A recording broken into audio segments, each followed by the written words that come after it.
Hi, I'm Daniel Chan from UNSW Sydney. Welcome to another adventure in pure mathematics. In this video, I want to show how the notion of coherent sheaves generalizes that of vector bundles that you see in geometry. And I'll do so by showing that vector bundles correspond to types of coherent sheaves known as locally free sheaves. Perhaps before doing so, it'd be good to make some historical marks about the notion of coherent sheaves and how they grew up. So initially, in the early days of algebraic geometry, the algebra geometry duality was really between the geometric notion of varieties and the algebraic notion of ideals. The notion of modules was not quite so important in this algebra geometry duality. But soon it was realized that vector bundles also give examples of modules, and that's something that we'll see in this video today. So they should be included. So there was this movement towards looking at modules as well. And in fact, what Grothendieck did was that he replaced looking at these ideals to a certain extent by the corresponding quotient rings, which are viewed now as modules. So in some sense, the notion of coherent sheaves is a notion which allows you to study both vector bundles and subvarieties in the same sort of a framework. And in so doing, since you put them both in the same framework, you can really look at the relationships between these notions, which is very, very important in algebraic geometry. Okay, so let's start with our quasi-projective variety here. It's going to be X. We'll work over an algebraically closed field K. And let's look at the definition of, firstly, what is a locally free sheaf. Okay, so M here is going to be some coherent sheaf on X, and we'll say it's locally free of rank R if either of these two conditions here hold. Okay, so firstly, this is a local condition. So the first one, A, involves looking at the stalks at every point P inside X. You look at this stalk of M at each point P, and this is going to be some OXP module, a module over the local ring here. And what you want this to be is the free module over this of rank R. Okay, so that's the first condition. So this condition is also equivalent to a local condition where rather than looking at the stalks at every single point, you look on some sufficiently fine affine open cover. So suppose now in this condition B, you have some affine open cover, X equals the union of these UIs. And these UIs being affine means that they are given geometrically completely by their coordinate rings, so their spec of whatever their coordinate rings Ri is. Okay, and so you can look at these sheaves, you can restrict these sheaves to these affine open patches, M of Ui, and in that case you want this to be the free Ri module of rank R. Okay. So that's the second equivalent way of looking at it. So there are two ways of looking at things locally. You can go all the way down to each and every point by looking at the stalks, or you can look at a sufficiently fine affine open cover. Okay, so let's just see. I won't prove why these are equivalent, but I want to give you some indication of how you go, for example, from B to A, which is the easier direction. Okay, so suppose that you have this affine open cover and this holds, and you want to show that this condition holds. Okay, so the stalks are all free of rank R. So let's pick a point P. Okay, so P has to live in one of these affine open patches, let's say Ui. Okay, and since it lives in this affine open patch, it corresponds to some sort of prime, in fact, maximal ideal inside Ri. Okay, so you've got that there, and now we can compute by going to that affine patch. Okay, we can compute the stalks by going to that affine patch. So what is the localization of M at P? Okay, so firstly, you look at what it is on the affine patch, which is Ri direct sum R, and you just localize at this prime P. So it's this a free module localized at P, which of course is just, since localization, it's an exact functor, it will commute with direct sums. Okay, it's additive. And so this is just the localization of Ri, the free rank 1 module at P, direct sum R. And this, of course, is just the local ring. Okay, that's just OXP. So this is the free module over the local ring of rank R. Okay, and so that gives you that sort of argument. So here we localize firstly to this UI, and then we go all the way down to the point. But more generally, you can just restrict this UI and localize to some smaller affine set. So if this condition B holds for some affine open cover, it will also hold for any finer affine open cover. Okay, so that's also true, and that's this remark that I've made here. Okay, so it's probably time to have some examples, and in fact we've seen some examples in this playlist before. Okay, so suppose we look at the projective line, which I'll write as the union of the affine line with coordinate z and the affine line with coordinate z inverse. Okay, and I introduce these line bundles OA. Okay, so so what is that? So on the A1Z patch, it's going to be the free KZ module of rank 1, and on the affine line with coordinate z inverse, it's the free KZ inverse module of rank 1. And I need to glue these together, okay, and that will depend on this integer a. A can be any integer here.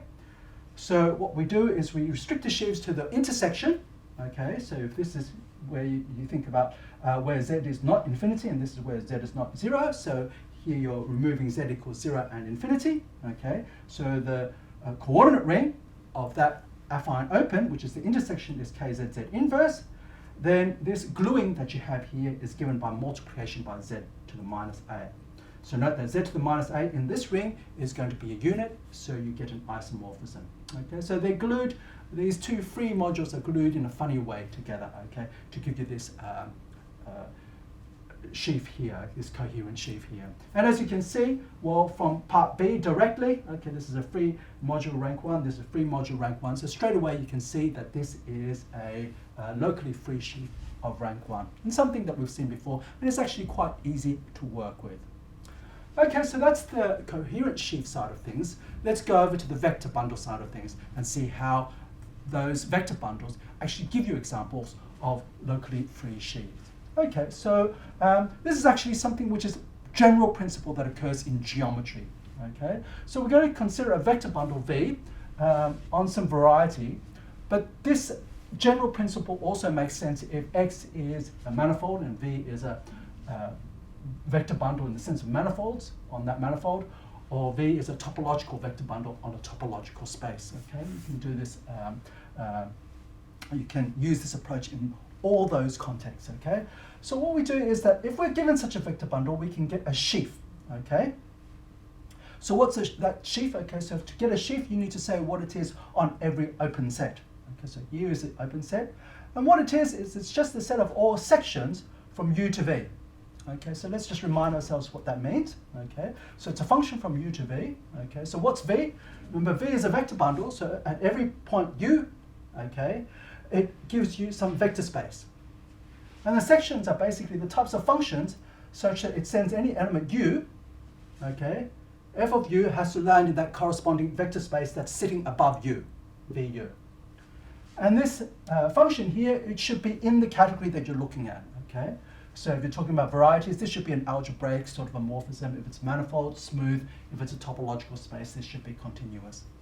And it's quite easy to check that in this case here. You will get the sheaf axioms, okay? So this will give you a type of sheaf, okay? But I'll just do this in a very, very special case of a quasi-projective variety. And I guess to understand what's going on here, the most important case, of course, is that, remember, a vector bundle is something which is locally trivial. So the most important example is to see what happens when you look in the trivial case. So let's do that right now in the context of quasi-projective varieties. Okay, so X here is a quasi-projective variety, and V is a trivial bundle, so we'll just write it as X cross K to the R, okay? Trivial bundle of rank R, okay? So now we want to compute all the sections over some open set U, so we'll pick some U open inside X, and the sections are functions basically from U into that vector bundle. You might as well just map into not over X cross KR, but U cross KR, okay? And let's see what form it has to take, okay? So firstly, it has to map any point U inside this open set to that vector space sitting above U. Okay, so what is that vector space sitting above U? Okay, so you're inside here. Well, essentially, it's a copy of K to the R, but it's tagged above U because you have the U at the front. So at the front, okay, so inside here, you'll have that U here. It's tagged with the U at the front. And then basically, you have K to the R. So basically, you'll just have R coordinates here, F1 of U up to FR of U. These are just scalars, okay, F1 of U up to FR of U. And this is a function, and you want this to be in your category, so in this case, algebraic, okay, so regular. So essentially, what you can do is you can look at each of these coordinates, and they're now just functions from U into your field. And they're in the category, so they should be regular functions. So basically f1 up to fr, they're just regular functions on x. So they're in OXU. Okay, this is the structure sheaf. They give you the regular functions on U. Okay, and conversely, if you're given R regular functions on U, okay, you can use this formula to define a section. Okay, so there's a one-to-one correspondence between sections of this trivial bundle over U and just R tuples of elements inside here.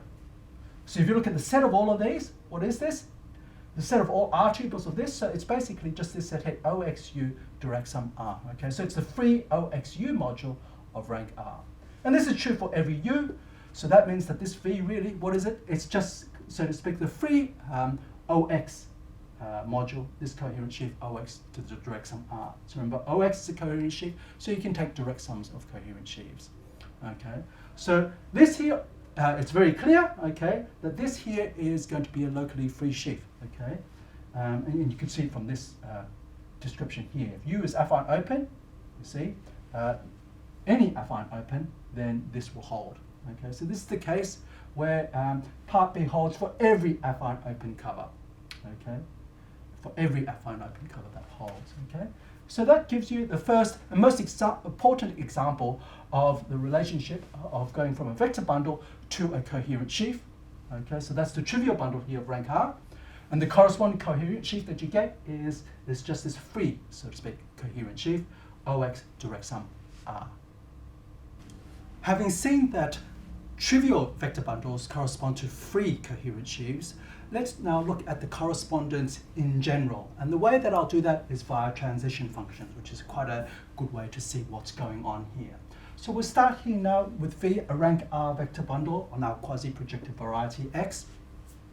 So being a vector bundle, it has a trivialization on some affine open cover. So suppose the affine open cover is X equals this union of these UIs. So the UIs are going to be affine open. And if you pick actual trivializations, then you get certain transition functions, okay? So they're going to be functions for each pair of indices, ij. You look at the intersection ui intersect uj, and that's going to give you an element of GLRK, the group of invertible R by I matrices over K. Okay, so let's just remind ourselves what's going on here so that you can see what's going the setup. Okay, so remember these transition functions really they are going to allow us to build the vector bundle from the trivial bundle. Okay, so on UI, remember you can because of the vector bundle trivializes on UI and UJ. Okay, you can make them trivial there. So you can identify, okay, this vector bundle with UI cross KR over UI and UJ cross KR on UJ. Okay, so above any particular point, okay, so V is given by some vector space which is R-dimensional, okay, and some trivialization just means that you have an isomorphism here of that vector space with this copy of KR over here. Okay, there's a trivialization on this UJ, and that's given by some other isomorphism of this V with the copy of KR over here. So if you compose the two identifications, you'll get an identification of KR to KR, which is not necessarily the identity, okay? But it's a linear isomorphism of this purple KR, purple copy of KR, with this orange copy of KR. And that's the element of GLRK that you assign to any point, like a black point, that's in the intersection of two of these affine open covers, okay? So like UI intersect UJ. So that's where the transition function comes from. And it allows you basically to, if you have the trivial copy of UI, trivial bundle on UI, and the trivial bundle on UJ, you can glue them together using these transition functions and helps rebuild this V. Okay, so what I want to do now is I want to recast this transition function in a slightly different language. I claim that any such function here basically corresponds to an R by R invertible matrix, but the entries now are not inside this K, they're inside this commutative ring, which is just the coordinate ring of the affine variety UI intersect UJ. Okay, so how does that come about? Okay, so what you can do is this is a function for every element inside here. You get something inside here. So you can look at, for example, the top left coordinate of that, And if you look at the top left coordinate of that, you'll get a function from here to that single element of k. So that's just some function, and it's going to be a function inside here. Okay? And you can do that for all of the r by r, the r squared coordinates inside here. So what you'll get is that when you do that for each of those r squared coordinates, okay, you'll get some function. So you'll get some r by r matrix, and of course that's going to be an invertible matrix. Okay? So that's just a rearrangement of this data here into this form. And once you have that, it's quite easy to construct a locally free sheaf of rank r. How do I do that? Okay, so we'll move over here. So my locally free sheaf that corresponds to this V of rank r, so that's the script V, and this will turn out to be the same as the description I gave you via the general principles. Okay, so remember when it trivializes, okay, so like on each of these UIs and UJs, the trivial corresponds to the free module. So on UI, it's going to be OX UI direct sum R times dot RI. Okay, so it's free of rank R, and that's what you have there. And now you have to glue these together. And remember, for the vector bundle, the way these are glued together is via these transition functions. Okay, now we need descent data. And I claim that the corresponding descent data you need is precisely these theta ij's, which live inside this GLR, this and this coordinate ring on the intersection here. Okay, so what's that? So what do I need for the descent data? Okay, so firstly I need to restrict this, the UI version, to the intersection. So that's just going to be the free module on OX UI intersect UJ. And then I need to do this on the UJ. So if I have J here, I need to restrict that part and localize to UI. Okay, so that's OX UI intersect UJ. So that's going to be free. And I need an isomorphism of this form. Okay, so the free rank R module to the free rank R module. So that's given by some invertible R by R matrix whose entries are in that ring. Okay, so this theta ij precisely gives you descent data from which you can construct a coherent sheaf. Okay, and moreover, this coherent sheaf is locally free because we set it on each of these UIs to be free. Okay, and clearly you can reverse this procedure. Okay, if you are given some coherent sheaf, and let's suppose your affine open cover is such that it's like this. Okay, so it's locally free, so this occurs for some sufficiently fine affine open cover. Okay, then you look at this descent data, okay, that you have here. You can reverse this argument to show that you get transition functions, okay, and then for each of these patches, you can use these transition functions now to construct a vector bundle, and that finally gives us our correspondence between locally free sheaves of rank R with vector bundles of rank R. Okay, so this is rather a nice fact, and it shows how coherent sheaves generalize the notion of vector bundles. So I want to end with this concluding remark, which really tells you, well, why do you want to generalize the notion of vector bundles into this more general environment? And the point is that the language of coherent sheaves is much more flexible than that of vector bundles. So normally when you look at vector bundles, the notion of morphism is a little bit funny and tricky, okay? Usually there's some sort of locally split sort of condition that you impose on maps. And in particular, you don't have maps of line bundles really, except for the trivial one. Okay? But when you work in the category of coherent sheaves, then you have a lot more morphisms, and with those you can actually play around and try to understand things. Okay? So let me give you an example of what goes on. Okay? So O here corresponds to the trivial vector bundle. Okay, so that's pretty easy, that's free. Okay, so that's a trivial vector bundle. And suppose you're inside P1, okay, so you want to look at some sort of line bundle, so a locally free sheaf of rank 1, like O minus 1, so I've set it up. How do you understand that? Okay, well, one of the things that you can do to understand this is you can try to compare this O minus 1 to O. Okay, so that's the first thing you can do. Whereas before, you didn't have morphisms of line bundles really, unless you have an isomorphism of them. Here, they are not isomorphic. But what we can do is we can actually say how different they are by mapping this one to this one. And it turns out that all the morphisms, we've kind of really seen this before in this playlist, the way they will map is the image will always have this form O minus P. Okay, so it's basically the ideal sheaf of a single point on P1. And as you vary that point around, you'll get different morphisms, okay? You can also scale this by a scalar. But in any case, there's an injection of O minus 1 into O, okay? And there's basically lots of them, okay? There's 2 dimensions worth, okay, as we've seen before. And the most important thing is what's its image? It will be O minus P. And then you can sort of say, well, what's the difference between this O minus 1 and this O? Well, it has to be the co-kernel of this map, okay? So there's an exact sequence. Basically, by definition, we define this skyscraper sheaf, OP, to be the quotient of O by this ideal sheaf, O minus P, okay? So one way to think of this O minus 1 is, well, it's smaller than O, okay? And basically what we've done is we've stripped off a skyscraper sheaf from somewhere, okay? So that skyscraper sheaf can be different, a point, depending on how you map this in. But basically, it's sort of like one skyscraper sheaf smaller than this O. And that gives us a way to sort of understand this line bundle.